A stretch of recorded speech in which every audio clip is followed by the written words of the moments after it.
2024 లేదా 25లో డిగ్రీ లేదా బీటెక్ చదివారా? సాఫ్ట్‌వేర్ జాబ్ కోసం ఎదురు చూస్తున్నారా? అయితే కోడ్‌జ్ఞాన్ 100 డేస్ కోర్సులో చేరండి. జాబ్ సాధించండి.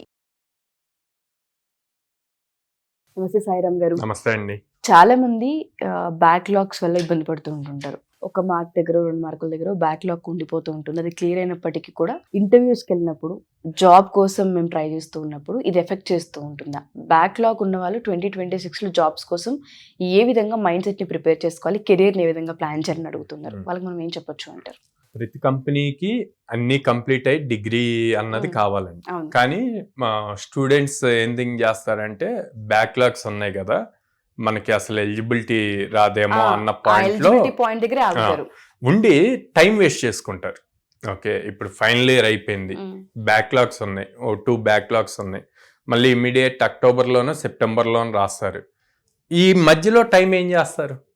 సో నేనేమంటానంటే, ఓకే, దానికి ప్రిపేర్ అవ్వండి. 2 సబ్జెక్ట్స్కి మీరు డైలీ, ఆబ్వియస్లీ మీరు ఎట్లా డైలీ చదవరు, ఎగ్జామ్ ముందు 2 డేస్ 3 డేస్ చదువుతారు. మిగిలిన టైంని అప్ స్కిల్ అవ్వండి.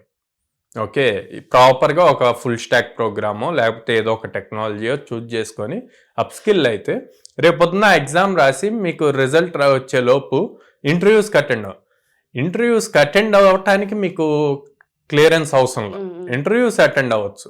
జాబ్ జాయిన్ అవ్వాలి అంటే మీకు సర్టిఫికేట్ కావాలి. ఈ లోపు ఎక్స్పీరియన్స్ వస్తుంది కదా, ఇంటర్వ్యూకి అటెండ్ అయ్యి వాళ్ళు ఏ టైప్ ఆఫ్ క్వశ్చన్స్ అడుగుతున్నారు అన్న ఎక్స్పీరియన్స్ వస్తుంది. సో దాన్ని ఇంప్రూవ్ చేసుకుంటూ ఉండొచ్చు. ఇటు బ్యాక్లాగ్స్ క్లియర్ చేసుకున్నప్పుడు ఇమ్మీడియట్ గా మంచి ఇంటర్వ్యూ క్రాక్ చేసే మంచి ప్యాకేజ్ వచ్చింది అనుకోండి, ఇమ్మీడియట్ జాయిన్ అవ్వచ్చు. అదే మీరు బీటెక్ అయిపోయి నాకు బ్యాక్లాగ్స్ ఉన్నాయని చెప్పి వెయిట్ చేస్తూ బ్యాక్లాగ్స్ అయ్యేసరికి ఏ అక్టోబరో నవంబరో అవుతుంది. ఆ తర్వాత మీరు ప్రిపరేషన్ స్టార్ట్ చేస్తే మళ్ళీ మే అవుతుంది. సో అంటే 1 year మొత్తం వేస్ట్ అయిపోయినట్టే కదా. సో అట్లా కాకుండా బీటెక్ అయ్యాక కూడా మీకు బ్యాక్లాగ్స్ ఉంటే కనుక ఆ ఎగ్జామ్ టైం అప్పుడు 1 week అట్లా బ్రేక్ తీసుకొని కంప్లీట్ చేసుకోండి. ఈ లోపు అప్ స్కిల్ అవ్వండి.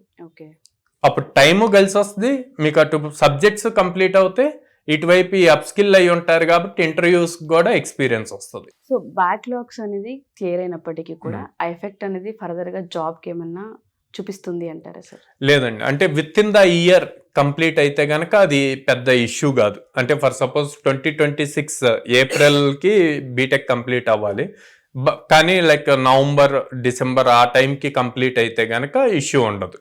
ఓకే, అదే ఒకవేళ డిలే అయ్యి నెక్స్ట్ సెమిస్టర్ లైక్ 2027 మేకి అట్లాగా అయింది అనుకోండి, అప్పుడు మనకి స్ట్రాంగ్ ఎవిడెన్స్ ఉండాలి.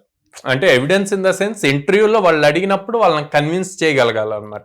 ఓకే, నేను హానెస్ట్ ఆన్సర్ ఇంపార్టెంట్. నేను స్టార్టింగ్ ఫోకస్ చేయలేదు స్టడీస్ మీద, బట్ లేటర్ ఆన్ నేను రియలైజ్ అయ్యాను. సో అప్పటి నుంచి ఫోకస్ చేశాను. సో నాకు ప్రాక్టికల్ ఎక్స్పోజర్ కూడా ఉంది, ప్యారల్గా ఇవి కంప్లీట్ చేసుకుంటూ వచ్చాను. ఈ 1 year నాకు సబ్జెక్ట్స్ ఉన్నా నేను ఖాళీగా లేను, నేను ఈ టెక్నాలజీస్ నేర్చుకున్నాను, వీటి నుంచి ఈ ప్రాజెక్ట్స్ బిల్డ్ చేయగలిగాను అని గనక వాళ్ళకి కన్విన్స్ మేనర్లో గనక చెప్పి వాళ్ళు గనక కన్విన్స్ అయితే గనక మీకు జాబ్ పక్కా వస్తుంది. వాళ్ళు ఎప్పుడు కన్విన్స్ అవుతారు? ఓకే, తిను బ్యాక్లాగ్స్ ఉన్నా కూడా లైట్ తీసుకోలేదు, ఫోకస్డ్ గా ఉన్నారు, టైం వేస్ట్ చేసుకోకుండా స్కిల్ మీద అంటే తినికి నేర్చుకోవాలన్న తపన ఉంది అన్న పాయింట్ వాళ్ళకి క్లారిటీ వస్తే గనక మిమ్మల్ని యాక్సెప్ట్ చేస్తారు. అండ్ మోర్ ఓవర్ ఇంకొక పాయింట్ గుర్తుపెట్టుకోవాల్సింది, స్టార్ట్అప్ కంపెనీస్ సబ్జెక్ట్స్ మీ పర్సంటేజెస్ చూడవండి.